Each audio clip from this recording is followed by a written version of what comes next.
अब मैंने आपको अपनी पिछली वीडियो से ये तो बता दिया कि क्यों शादी टाइम पे होना जरूरी है, लेकिन शादी टाइम पे हो उसके लिए भी काफ़ी चीज़ें ज़रूरी होती हैं, और शादी होने के बाद बच्चों का घर बसे उसके लिए भी काफ़ी चीज़ें ज़रूरी होती हैं। तो आज उन्हीं ज़रूरी चीज़ों के बारे में बात करेंगे, गुड पेरेंटिंग और बैड पेरेंटिंग के बारे में बात करेंगे, और बात करेंगे कि बच्चों को किस तरह की सपोर्ट की ज़रूरत है, और सपोर्ट ना मिलने की वजह से कैसे बच्चे अपना नुकसान कर लेते हैं अपनी ही गलतियों से। क्योंकि मेरा हमेशा यही कहना है कि अगर बच्चों के साथ कुछ भी गलत हो रहा है या बच्चों की लाइफ में कुछ भी गलत हो रहा है तो बच्चों की कभी गलती नहीं होती, कसूरवार होते हैं माता पिता, या तो फिर समाज, या फिर उनके टीचर्स यानी शिक्षक। असल में ना बच्चे को समझना बहुत जरूरी है, क्योंकि हम क्या करते हैं कि बच्चों को ना कभी भी समझते नहीं है। जैसे मैं आपको एग्जांपल देता हूँ, 2 बार जिंदगी में बच्चों के ऐसा समय आता है जिस समय ना उनको, अगर वो छोटे बच्चों में जाके बैठ जाए तो उनको कह दिया जाता है कि ये बच्चे बहुत छोटे हैं, तेरी उम्र के नहीं है, जा अपनी उम्र की में खेल। और जब वो बड़ों में बैठते हैं तो उन्हें कह दिया जाता है कि तू हमारे साथ किस लिए बैठा है, तेरे सुनने लायक बातें नहीं है, तू अलग जाके बैठ। ऐसे में बच्चों को सहारा किसका मिलता है, या तो दोस्त का, या फिर वो ऐसा पार्टनर तलाशने लगते हैं जिसके सहारे वो अपना समय बिता सकें या जिससे अपने मन की बातें कर सकें। और यही वो समय होता है जब वो गलतियां करते हैं या गलत चीज़ें सीखते हैं ज़िंदगी में। जिस भी तरह की गलत चीज़ें हैं, चाहे शारीरिक चीज़ें हैं, चाहे बोलने की बदतमीजी वाली चीज़ें हैं, या कोई भी हैबिट जो बैड हैबिट बच्चे में डेवलप होती है, उसका सिर्फ एक ये कारण होता है कि जिस समय उसको माता पिता की ज़रूरत है और उससे खुल के बात करनी चाहिए, उस समय या तो उसके पास दोस्त होते हैं जो उसको मिसगाइड कर देते हैं, या फिर वो ऐसे पार्टनर की तलाश करता है और उसको गर्लफ्रेंड या बॉयफ्रेंड बना लेता है और ज़िंदगी में वो गलतियां कर देता है जो उसको सारी उम्र दुख पहुंचाती है। 1 मिनट में ही बच्चे को कसूरवार ठहरा देने से अच्छा है और ज़रूरी है कि 1 घंटे 2 घंटे उनके साथ समय बिता के उनको समझा जाए। लेकिन हम कभी ऐसा नहीं करते, ना माता पिता कभी ऐसा करते हैं। क्योंकि देखो, एक टाइम के बाद बच्चों की शारीरिक ज़रूरतें बढ़ेंगी, उनमें उनका कोई कसूर नहीं है, ना उनका कोई हाथ है, वो कुदरती है चीज़ें। तो कुदरती चीज़ें अगर हैं तो हमें बच्चों को समझना ही होगा। आज कारण क्या हो गया, इतनी लेट अगर शादी होती है तो बच्चे अपनी फिजिकल नीड्स अलग अलग तरह से पूरे करते हैं। लड़के क्या करते हैं, या तो पैसे खर्च के करते हैं, या फिर उनको ऐसा कोई पार्टनर चाहिए और उस पार्टनर की तलाश में वो इधर उधर भागते हैं और अपने जीवन के मकसद से हट जाते हैं। तो इसलिए जरूरी था कि उनकी सही समय पे शादी होती। अब मैं आपको एक छोटी सी वीडियो दिखाऊंगा जिसमें गुड पेरेंटिंग और बैड पेरेंटिंग का एक बहुत ही बेहतरीन एग्जांपल दिया गया है। There are 2 kinds of girls. One is pampered, another is parented. 3 months after marriage, the mother calls the daughter. Hello, Rupali, how are you? I'm good, mother. You don't sound all right. No, mother, I'm good. No, I know you were not happy. The girl cries. This side, the mother cries. This is one problem. Then the mother says, do one thing. Tomorrow, book a flight and come home. You don't have to live there. This is all. Other girl, parented. Hello, Deepali, how are you? I'm good, mother. You don't sound all right. No, mother, if I say I'm good, I'm good. No, I know you. Mother, my marriage is over. Now it is my responsibility, good or bad. I am supposed to manage. Don't interfere. If there is anything that you can do, I will let you know. Thank you. That's the problem. इस video में होता क्या है कि एक लड़की की mummy उसको कॉल करती हैं और वो लड़की की आवाज से समझ जाती है कि बच्ची परेशानी में है, लेकिन वो उससे पूछती हैं, 1 बार पूछती है, 2 बार पूछती है, 3 बार पूछती है, क्योंकि माता पिता तो आवाज से ही समझ जाते हैं और इंट्यूशंस भी आ जाते हैं उनको कि अगर भाई उनका बच्चा तकलीफ में, और तो जरूरी नहीं है कि फोन पे ही बात हो, दूर से भी पता चल जाता है, इनडायरेक्ट कनेक्शन होता है माँ का। तो बच्ची क्या कहती है कि नहीं मम्मी, ये मेरा घर है, मुझे प्रॉब्लम है, मैं अपने आप संभाल लूंगी, आपको मेरे घर में इन्वॉल्व होने की जरूरत नहीं है, ना बातें करने की जरूरत है। तो ये होता है गुड पेरेंटिंग का एक बहुत ही बेहतरीन एग्जाम्पल। लेकिन उन्होंने इस बात को कंप्लीट नहीं किया। कंप्लीट मैं आपको करके देता हूँ।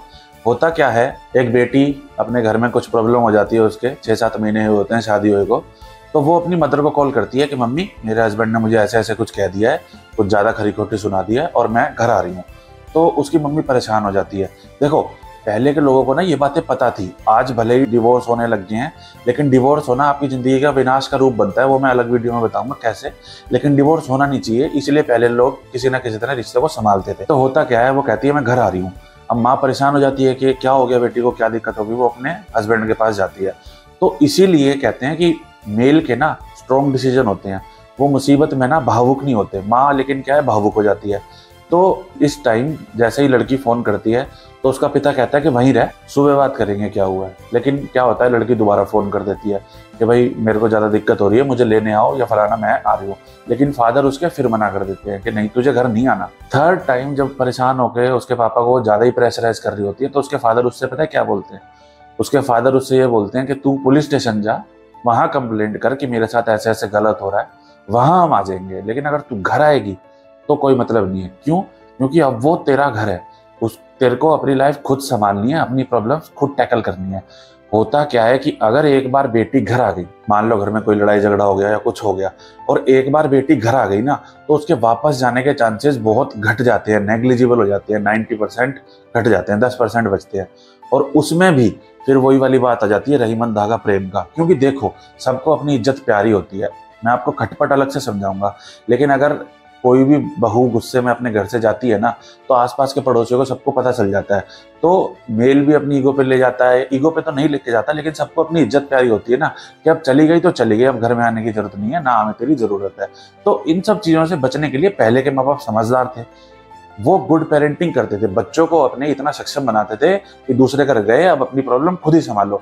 लेकिन आज के बच्चे इतने सक्षम नहीं है और वो यही गलतियां करते हैं कि 2 मिनट में अलग हो जाते हैं। इसी सिचुएशन को मैं पहले वाले हिसाब किताब से बताऊंगा और इसी सिचुएशन को मैं आज के हिसाब किताब से बताऊंगा।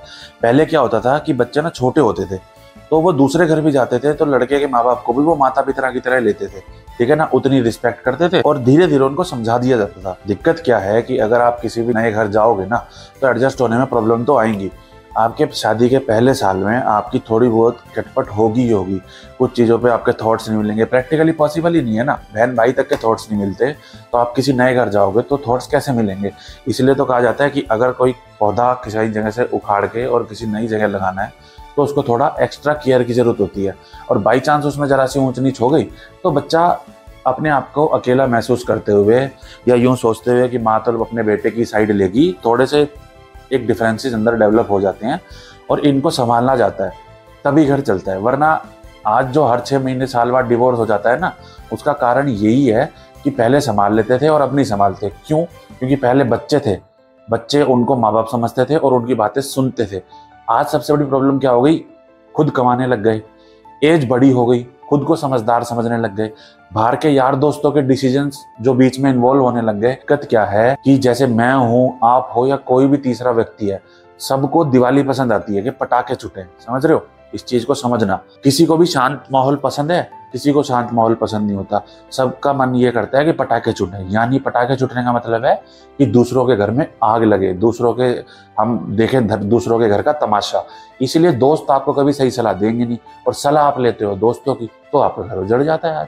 इसीलिए कि खुद को बड़ा समझते हो, पेरेंट्स के डिसीजन को गलत समझते हो। इसीलिए बड़े लोग एक चीज कहते हैं कि हस्बैंड वाइफ में डिफरेंसेस क्रिएट हुए हैं, क्योंकि वो होंगे, इतना टाइम साथ आपको बिताना है तो थोड़ी बहुत तो गड़बड़ होगी, लेकिन कभी भी उनको सॉल्व करने के लिए हमें थर्ड पर्सन की इन्वॉल्वमेंट नहीं करनी है। देखो, थर्ड पर्सन की इन्वॉल्वमेंट कभी भी नहीं करनी है, उसका एक कारण है। होता क्या है कि आपके और मेरे बीच की बात है, जो मैंने जितनी कही उतनी आपको पता है, और आप सामने वाले ने जितनी कही उतनी दूसरे को पता है। लेकिन जैसे ही थर्ड पर्सन इन्वॉल्व हो जाता है ना, वो बातों को बढ़ा देता है, समझ रहे हो, बातों के वर्ड्स को बदल देता है। तो उससे क्या होता है, जब आप उससे बात कर रहे हो ना इनडायरेक्ट वे में, उस तीसरे आदमी की, मान लो आपके और सामने वाले का झगड़ा है, आप दूसरे बंदे से बात कर रहे हो, तो वो क्या बताएगा, और ये बातों में ना फिर फर्क आ जाता है। आमने सामने की जब बात है ना तो वो अलग है, जब आप थर्ड पर्सन के मुंह से सुनते हो तो दिक्कत हो ही जाती है, क्योंकि वो बातें फिर सेम नहीं रहती। उसने बोला था कि चाटा मारूंगा और वो बोलेगा कि 2 घुमा के चाटे मारूंगा, दोनों में फर्क है। एक से आपको गुस्सा आ सकता है, दूसरे से आपको गुस्सा नहीं आएगा। इसलिए अच्छी लाइफ आपकी स्पेंड हो, इसके लिए जरूरी है कि अगर आपकी लाइफ में डिफरेंसेस आए तो थर्ड पर्सन को, यहाँ तक कि बच्चों तक को पता नहीं चलना चाहिए। अलग कमरे में जाओ, उनको सॉल्व करो और आ जाओ, बस ये तरीका होता था। लेकिन आज थर्ड पर्सन की, फोर्थ पर्सन की, फिफ्थ पर्सन की इन्वॉल्वमेंट हो गई, इसलिए रिश्ते टिकते नहीं।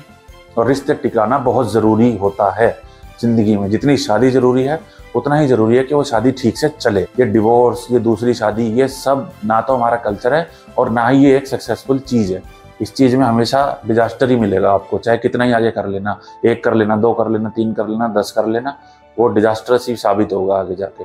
अगर कोई मेरे से ये पूछना चाहता है कि भाई तुम कैसे कह रहे हो कि डिवोर्स और ये डिजास्टर्स हो जाता है, हमारी नहीं बनी तो हमने डिवोर्स ले लिया, तो मैं उसको सेपरेटली समझा दूंगा और आपको बड़े अच्छे से ये बात समझ भी आ जाएगी। आप सभी ने एक मीम देखा होगा, मीम जो होते हैं ना आजकल, जोक्स आते हैं या फिर वैसे ही जो आते हैं ऐसे, उसमें एक लिखा हुआ था कि छोटी थी जब खिलौने मांगती थी, अब बड़ी हो गई है तो प्राइवेसी मांग रही है। अब ये जो बच्चे प्राइवेसी मांगने वाले बच्चे हैं ना, ये क्या करते हैं, जब इनकी शादी हो जाती है, कि शादी तो करा ही देते हैं घर वाले धक्के धुक्के मार के, और इनकी भी बॉडी की नीड्स हैं, तो सेल्फिश तो इतने हैं ही कि अपने फायदे का तो देखेंगे ही। ये आगे जाके लड़कों की जिंदगी नरक कर देती है। होते क्या है कि आजकल ना लड़कों के साथ ज्यादा समस्याएं हैं, लड़कियों के साथ इतनी समस्याएं नहीं है। क्यों? क्योंकि आपको हर दूसरे घर में ऐसा दिखेगा कि शादी होने के बाद लड़के को मजबूरन अपनी वाइफ के चलते, क्योंकि सारी उम्र तो उसके साथ बितानी है, अपनी माँ से अलग होना पड़ता है। आप सोच के देखो कि अगर किसी को अपनी माँ से अलग होना पड़ जाए और रहना पड़े, कैसे रहेगा वो बच्चा। एक एग्जाम्पल देता हूँ आपको। एक बहुत ही हार्ड वर्किंग लड़का था, बहुत अच्छे से अपनी जॉब करता था, कंपनी में टॉप पे नाम था उसका, मतलब जो अवार्ड मिलेगा उसी को मिलेगा, ये सबको कंफर्म पता होता था कि बाकी सब सेकंड पे ही आएंगे। उसकी लाइफ खत्म हो गई बिल्कुल। कैसे? उसकी शादी हुई, उसके काम में उसका काम डाउन होने लग गया, वो टेंशन में रहने लग गया। ठीक है, उसके बाद जब टेंशन में रहने लग गया तो कंपनी वालों ने पूछा कि क्या प्रॉब्लम हुई है। उस प्रॉब्लम के बारे में जब पता चला कि भाई इसकी तो बीवी के साथ प्रॉब्लम है, ऐसी खटपट हो रखी है, एक दिन अल्टीमेटली उसकी जॉब छूट गई और अब उसका डिवोर्स भी हो चुका। और पता नहीं अब तो कहाँ है क्या है, लेकिन देखा आपने कैसे ज़िंदगी नरक हो जाती है। और ऐसे ही बड़े आपको बहुत मात्रा में ऐसे लड़के मिल जाएंगे जो मम्मी को भी मिलने जा रहे हैं, पापा को भी मिलने जा रहे हैं, अपनी वाइफ को भी संभाल रहे हैं, बच्चों को भी संभाल रहे हैं। आप ऐसे इंसान की मेंटल स्टेट समझ सकते हो? ऐसे इंसान की मेंटल स्टेट क्या होगी। लेकिन इस चीज़ की सिर्फ जो जड़ है ना वो यही है कि गुड पेरेंटिंग आज नहीं हो रही। और गुड पेरेंटिंग का सबसे बड़ा जो तरीका है ना वो ये है कि आप अपने बच्चों के साथ समय बिताओ। ऐसे मैंने आपको बताया कि लड़कियों को कैसे अपनी लाइफ को संभालना है, कैसे उनको ये देखना है कि अगर आपकी लाइफ में कोई प्रॉब्लम आई है, जो कि नो डाउट कभी ना कभी आएंगी, उनको खुद कैसे टैकल करना है और कैसे आप अपना परिवार बचा सकते हो। क्योंकि पहले के जो छोटे बच्चे थे उनके साथ सपोर्ट थी फैमिली की, उनके ग्रैंडफादर की और बड़ों की, तो सुलह हो जाती थी। आज ऐसा नहीं है, आज भड़काने वाले बहुत हैं, बर्बाद करने वाले बहुत हैं। तो इन चीज़ों का थोड़ा ध्यान रखें। गुड पेरेंटिंग की बच्चों को ज़रूरत है, गुड पेरेंटिंग करें अपने बच्चों की, ताकि वो आगे जाके ना अपनी लाइफ ख़राब करें ना किसी और की लाइफ ख़राब करें। एक ही जीवन है, इसको बहुत अच्छे से सुख शांति से जिया जा सकता है, तो कोशिश करें उसी तरीके से जिएं। इससे जुड़ी अगर आपको कोई और समस्या है और आप उसका समाधान चाहते हैं तो समाधान हर समस्या का होता है। मैं आपको कोई भी समस्या है मुझसे बात करें, मैं समाधान आपको दूंगा।